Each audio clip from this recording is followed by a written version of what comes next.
Halo semua, selamat datang di podcast pada hari ini. Pada hari ini saya bersama dengan Andra ingin membahas mengenai mata kuliah, topik-topik mata kuliah hubungan keamanan internasional dan, sebelum kita membahas dalam topik, Andra akan membacakan visi misi HIUPH. Silakan Andra. Terima kasih Pablo. Visi HIUPH adalah, yang pertama adalah visi.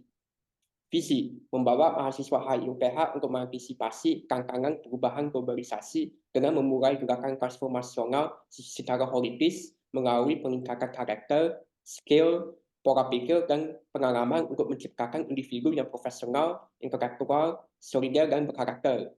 Misi, menciptakan platform untuk memimpin, bersaing, dan unggul secara akademik dan non-akademik, berkontribusi berkontribusi secara aktif dalam kegiatan internal dan eksternal UPH untuk meningkatkan relasi serta skill berorganisasi, membangun budaya unity atau unity in diversity di antara mahasiswa HI-UPH. Itu saja dari saya. Terima kasih. Sore, selamat datang dan pada hari ini kita akan membahas mengenai topik mengenai nasional strategi primer. Pada hari ini saya akan membahasnya bersama dengan Andra. Andra, saya mau Ya, nanya ini apa itu strategi nasional itu dan mengapa itu penting? oke, baik Pak Bu. Jadi strategi nasional adalah dasar untuk mengelola kepentingan nasional suatu negara. Ini mencakup visi, tujuan, dan rencana tindakan yang sangat penting dalam membimbing keputusan pemerintah. Begitu Pak Bro. Oh, nah untuk mencapai strategi nasional itu bagaimana sih caranya kita untuk mencapai itu, Andra? Perlu kita ketahui bahwa untuk mencapai strategi nasional, kita perlu memahami yang namanya MINS. Yang dimana MINS itu sendiri terdapat 3 komponen penting, yaitu elemen power, institusi atau aktor, dan instrumen kekuatan. Begitu Pak Bro. Oh, gitu. Saya ingin melihat apa sih pentingnya elemen power itu? Kan kita udah sebut nih, Anda udah sebut maksudnya ada elemen power, institusi atau aktor atau instrumen kekuatan. Saya ingin meng-highlight mengenai elemen power dalam merancang strategi peredaran nasional. Jadi sepemahaman saya bahwa elemen power itu yang menyediakan landasan kepada negara untuk membangun dan mempertahankan kekuatan suatu negara. Jadi tujuan dari itu apa ya?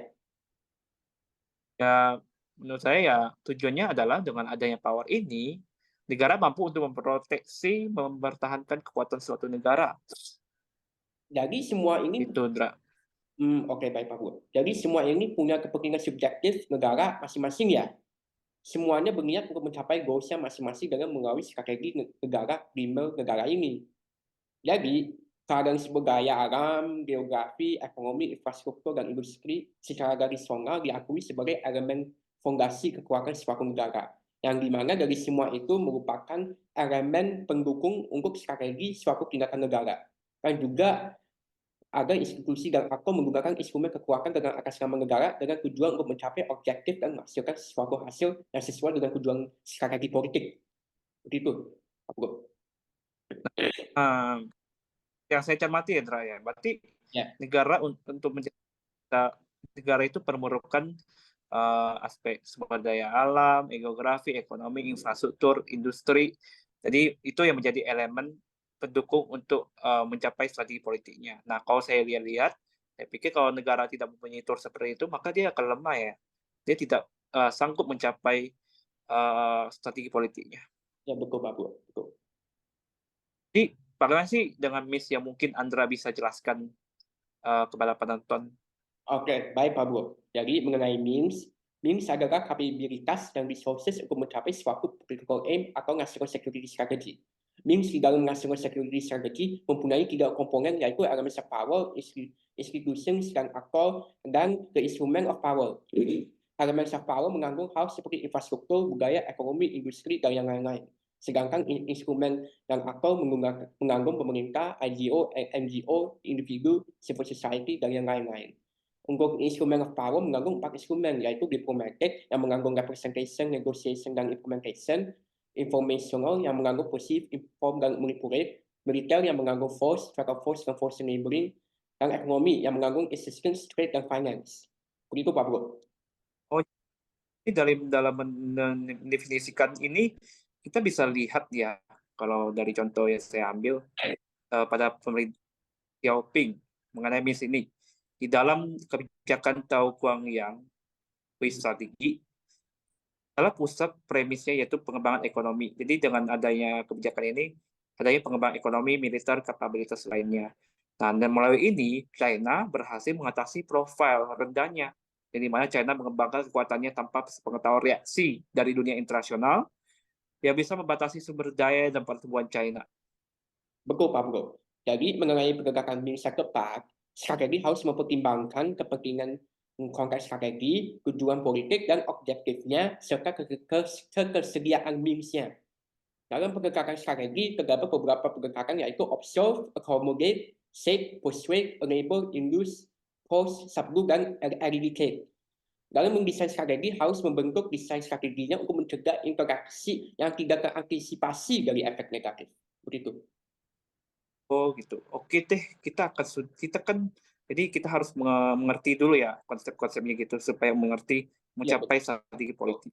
Oke deh, kita lanjut ke sesi selanjutnya ya. ya, baik Pak Bro. Lanjut ke sesi guide strategi. Ya, Oke, pada sesi kedua saya akan Andra akan membahas mengenai create strategi. Nah, Andra, kira-kira Andra, create strategi itu apa sih? Terus kaitannya dengan Amerika Serikat itu apa sih pada 2021? baik Pak Bro. Jadi guide strategi adalah bagaimana negara menggunakan semua instrumen national power, baik itu politik, ekonomi, militer, dan yang lain-lain, untuk mencapai national security objectives-nya. Negara mempunyai visi bagaimana dunia seharusnya berfungsi atau berjalan, dan negara menggunakan berbagai cara dan menggunakan resources negara untuk mencapai visi tersebut.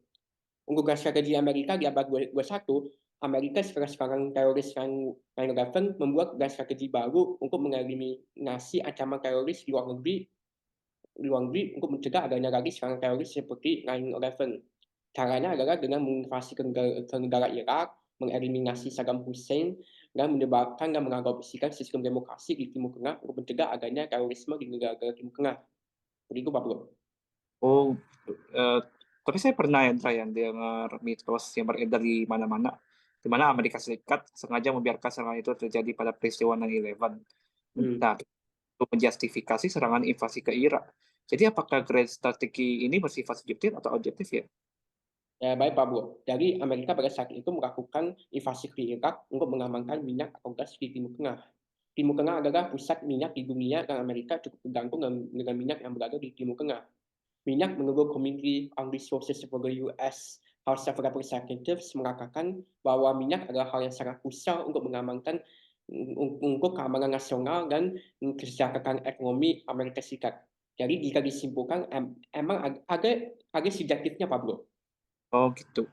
Jadi baik, Dra. Selanjutnya ini kita akan membahas mengenai apa itu analisis perubahan dan evolusi kreatif strategi dari masa-masa ya. Baik Pak Bro. Baik Pak Bro. Untuk menjelaskan evolusi gas strategi, kita mulai dulu dari zaman Roman Empire. Apa itu gas strategi Roman Empire, Pak Bro? Setahu saya, yang saya ketahui, Grand Strategi Roman Empire fokusnya itu memperluas hegemoni ke negara lain. Jadi, dia ingin membuat client state, yaitu negara boneka Roman Empire yang bertugas untuk mendukung dan memperkuat national security Roman Empire. Roman Empire menggunakan kekuatan diplomatik, di mana raja-raja yang ada di negara lain ditawarkan inducement atau benefit terhadap raja-raja di negara lain, supaya mereka tetap loyal kepada Roman Empire. Oh, begitu. Baik, Pak Bro. Sekarang saya akan melanjutkan dengan penjelasan mengenai strategi British Empire. Strategi British Empire adalah British Empire ini membuat adanya balance of power di Eropa. Caranya adalah membuat aliansi dengan negara-negara Eropa lainnya seperti Belanda dan Jerman untuk melawan dan melemahkan Prancis yang pada saat itu adalah negara saingannya British Empire. Dan strategi British Empire berkembang dan fokus untuk menjajah wilayah-wilayah lain di dunia untuk mencapai national security objectives dan keamanan ekonomi. Begitu Pak Bro. Oh, jadi dengan adanya kita kan lihat-lihat dari, kasus-kasus yang ada ya. Jadi dengan adanya strategi ini, pada intinya mau melindungi kepentingan negaranya sendiri ya. Jadi ada, nilai-nilai, subjektif yang mau dicapai ya. Mbak Iya, Indra, oke. Mbak Indra, kita mau berganti topik nih ke sesi ketiga mengenai human security. oke. Tiga. Topik selanjutnya, mengenai human security. Nah, saya mau nanya Kak, apa sih yang mengenai human security itu? Apa itu human security? Jadi Jadi Pak Bro, dari human security pada esensinya ini memperluaskan definisi security yang tidak hanya melihat security dari perspektif militer saja. Ada beberapa karakteristik human security yang bisa menjelaskan bahwa human security ini mempunyai konsep yang lebih luas mengenai security itu sendiri. Yang pertama adalah bahwa human security adalah universal concern, di mana human security sangat relevan bagi semua negara di dunia, baik itu negara kaya atau negara miskin. Hal tersebut bisa dikatakan seperti itu karena menurut human security, ancaman bisa bersifat berbagai macam, seperti pengangguran atau unemployment, crime, narkoba, dan polusi. Semua jenis keamanan tersebut mengancam keamanan manusia, yang menunjukkan bahwa keamanan manusia tidak hanya membicarakan mengenai militer. Yang kedua adalah bahwa komponen human security bersifat saling interdependent, di mana jika keamanan masyarakat di suatu negara lain terancam, maka di seluruh negara atau bangsa akan terlibat untuk menangani hal tersebut. Karena konsekuensinya bersifat global dan bisa menggores ke negara lain. Halnya seperti terorisme, drug trafficking, dan polusi. Dan hal-hal tersebut adalah jenis ancaman di mana konsekuensinya bersifat dan bisa menggores ke negara lain. Itu saja Pak Bro dari saya. Apakah Pak Bro ingin menambahkan materi mengenai human security? Baik, Dok. Terima kasih buat penjelasan yang komprehensif. Nah, baik, saya akan menambahkan beberapa hal lagi mengenai karakteristik human security. Yang pertama dari saya adalah bahwa human security lebih gampang untuk dijamin jika negara melakukan pencegahan awal. Contohnya gimana, Dra? Contohnya ketika krisis kesehatan HIV/AIDS terjadi pada tahun 90-an. Mengatasi krisis HIV/AIDS memerlukan biaya sangat besar, yaitu 240 miliar dolar US. Jika HIV/AIDS ditangani lebih awal dengan menginvestasi sejumlah uang di sektor healthcare dan family planning education, maka negara seharusnya lebih bisa menekan penyebaran HIV/AIDS. Gitu. Jadi tidak terjadi krisis kesehatan. Yang kedua, itu adalah bahwa human security bersifat people center. Human security khawatir bahwa bagaimana orang hidup di dalam masyarakat. Apakah seseorang mempunyai akses terhadap market dan kesempatan sosial, atau apakah seseorang hidup dalam konflik atau perdamaian. Itu saja dari saya, Dra. Penjelasan sangat jelas sekali Pak Bro. Sekarang saya ingin menanyakan mengenai komponen human security. Menurut Pak Bro, apa itu komponen human security? Baik, Dra. Jadi komponen human security itu ada 3 macam, yaitu economic security, health security, dan food security. Yang pertama, economic security, ini merujuk pada kondisi di mana individu, keluarga, dan suatu masyarakat memiliki ketahanan terhadap ketidakpastian ekonomi. Ini mencakup stabilitas pekerjaan, pendapatan yang mencukupi, akses terhadap sumber daya ekonomi, dan perlindungan terhadap risiko ekonomi seperti inflasi, resesi. Economic security bertujuan untuk memastikan bahwa individu keluarga dapat memenuhi kebutuhan dasar mereka dan memiliki kemampuan untuk menghadapi tantangan ekonomi tanpa mengalami krisis finansial yang serius. Yang kedua adalah food security. Food security adalah kondisi di mana individu, rumah tangga atau komunitas memiliki akses yang aman, andal dan cukup terhadap pangan yang diperlukan untuk menjalani kehidupan yang sehat dan aktif. Nah, yang terakhir adalah mengenai health security. Health security adalah upaya untuk melindungi masyarakat dari ancaman terhadap kesehatan, termasuk wabah penyakit, bencana alam, atau ancaman kesehatan global. Ini menyebabkan penguatan sistem kesehatan, pemantauan penyakit, respon cepat terhadap kejadian yang berpotensi untuk merugikan kesehatan masyarakat, dan upaya untuk meminimalkan dampak negatifnya. Itu, Dra. Oke, baik Pak Bro. Selanjutnya kita akan lanjut ke topik 12 ya Pak Bro, yaitu mengenai homeland security. Oke. Ya. Pak Bro, apa itu definisi dan tujuan homeland security? Baik, Dra. Jadi definisi dari tujuan Homeland Security itu adalah upaya dalam negeri suatu negara untuk mempertahankan negara ketika ada serangan teroris, mencegah adanya teroris atau teroris attack di dalam suatu negara, Dra. Jadi tujuan untuk meminimalisir kerusakan yang terjadi jika ada serangan teroris terjadi dan melindungi kritikal infrastrukturnya seperti sektor agriculture, energi, transportasi, public health, food security, dan lain-lain. Selain sektor teroris, Human Security juga membahas upaya dalam negeri dalam menangani bencana alam, contohnya seperti hurricane, gempa, atau dan maupun tsunami. Itu sih jarak dari saya. Oke, baik Pak Bro. Penjelasan yang sangat komprehensif. Jadi Ya. saya ingin menambahkan lagi, yaitu mengenai Homeland Defense kan perbedaannya dengan Homeland Security. Jadi Homeland Defense adalah bagaimana negara melindungi wilayahnya dari invasi bersenjata dan tindakan agresi eksternal. Contohnya jika Korea Utara mengirim ballistic missile ke wilayah Amerika. Melindungi wilayah Amerika dari ancaman seperti itu adalah bagian dari fungsi Homeland Defense. Berbeda dengan Homeland Security yang fokus melindungi dan mencegah negara dari ancaman terorisme. Jadi itu saja Pak Bro dari saya. Oke, baik Dra. Jadi satu lagi ya Dra. Jadi kayak untuk menjelaskan mengenai civil support. Kan kita sebenarnya udah bicara mengenai Homeland Security, Homeland Defense gitu kan perbedaannya. Nah, saya mau nambahkan nih mengenai civil support. Civil support itu adalah penggunaan militer. Itu keadaan darurat dalam negeri.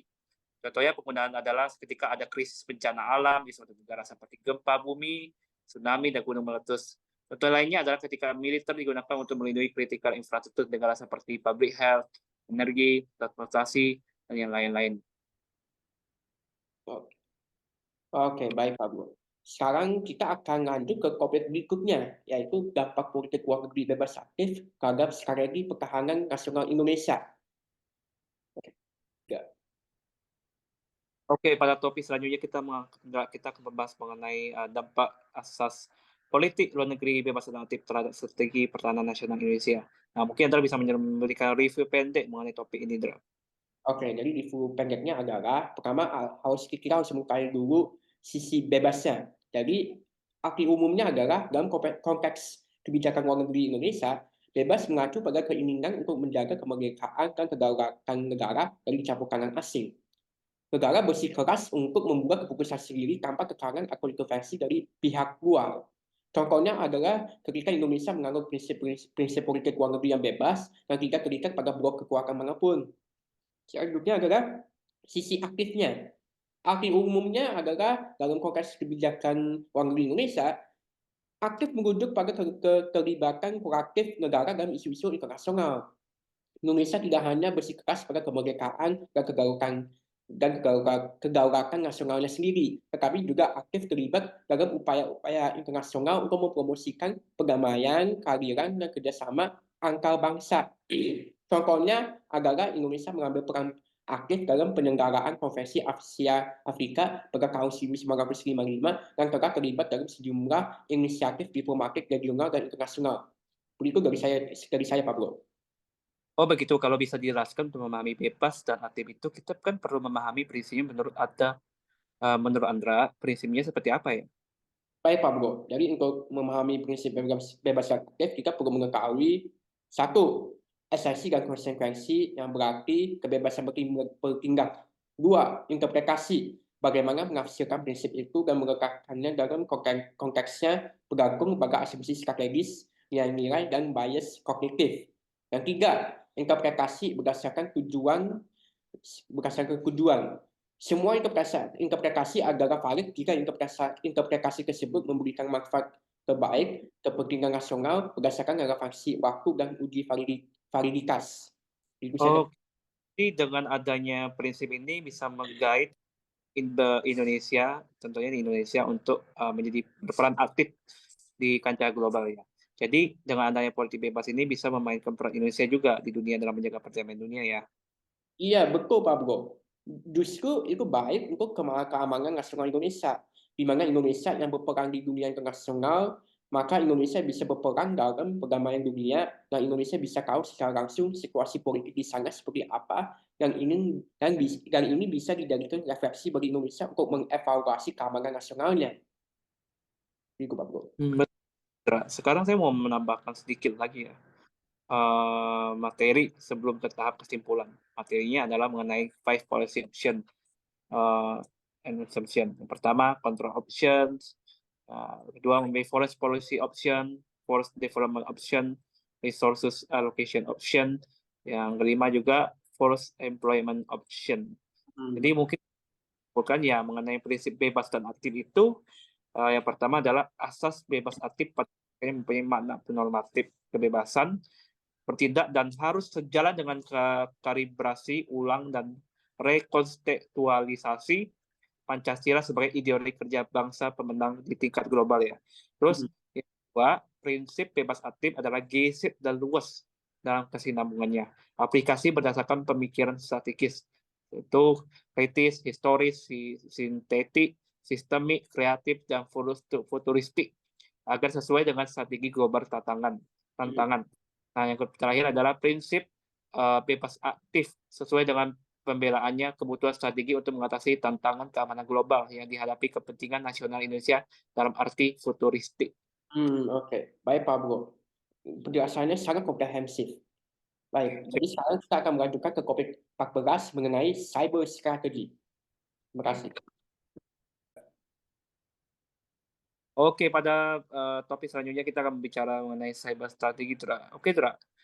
Eh, yang kita tahu bahwa semakin berkembangnya zaman, yang semakin modern, eh, di mana semua sudah menggunakan teknologi untuk menjadi penopang kehidupannya. Tapi tidak terlepas dari itu, banyak juga kejahatan yang terjadi dalam dunia cyber, seperti pencurian data konsumen, penyerangan data perusahaan.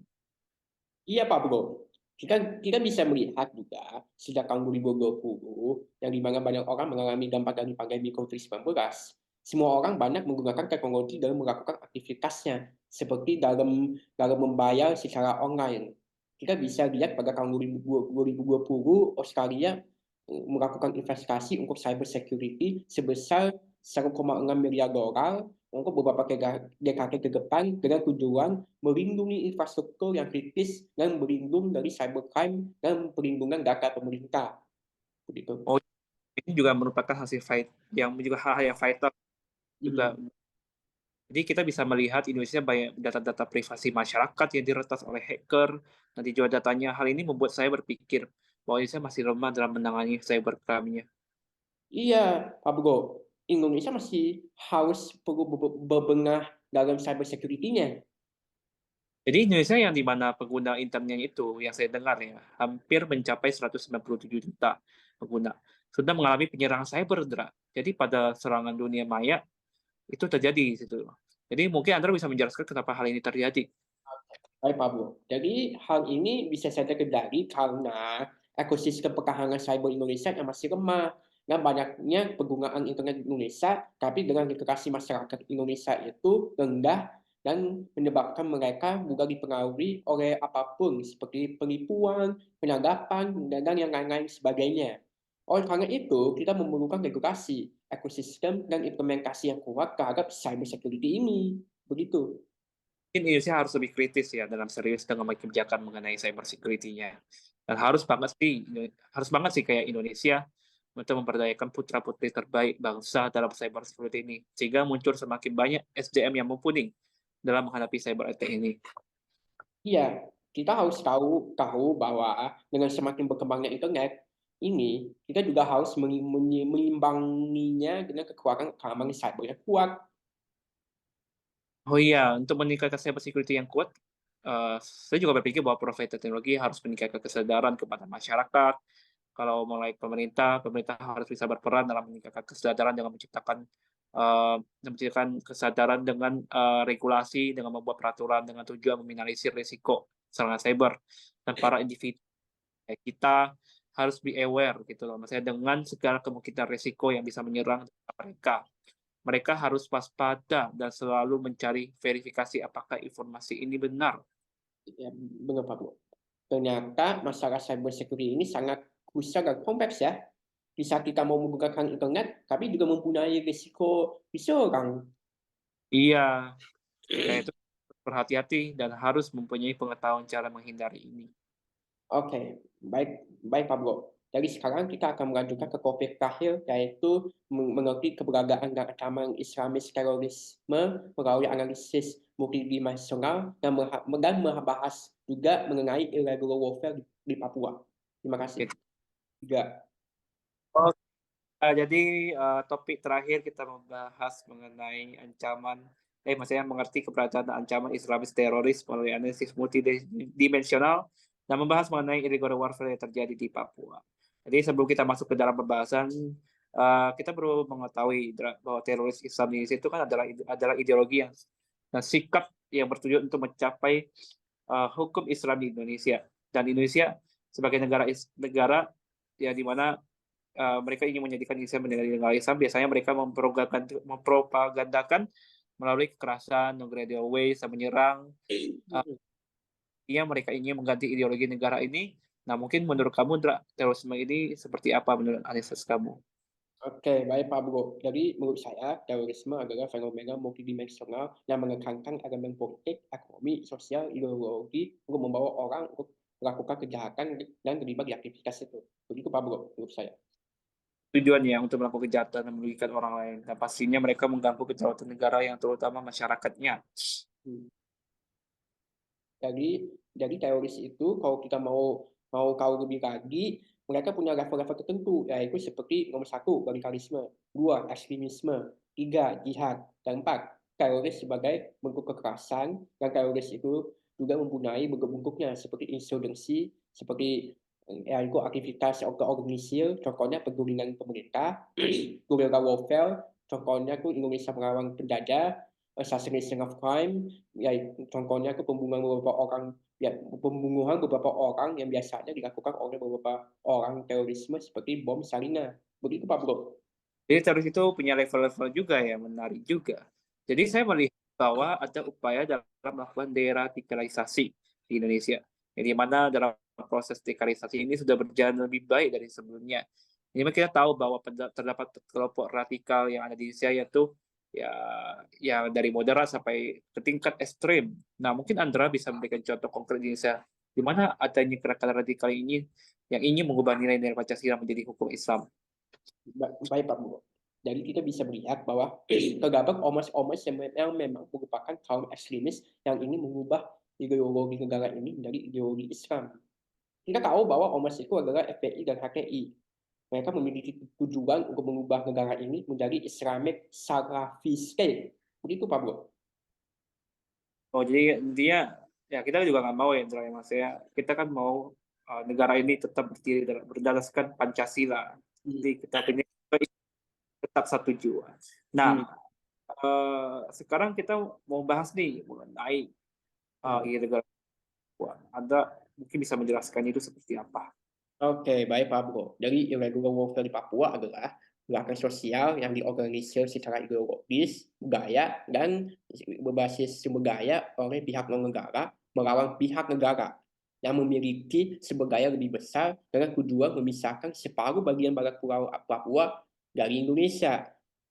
Mereka menggunakan serangkaian operasi terkait dan eksploitasi kondisi ekonomi sosial politik secara sistematis untuk mencapai tujuan politik politik mereka.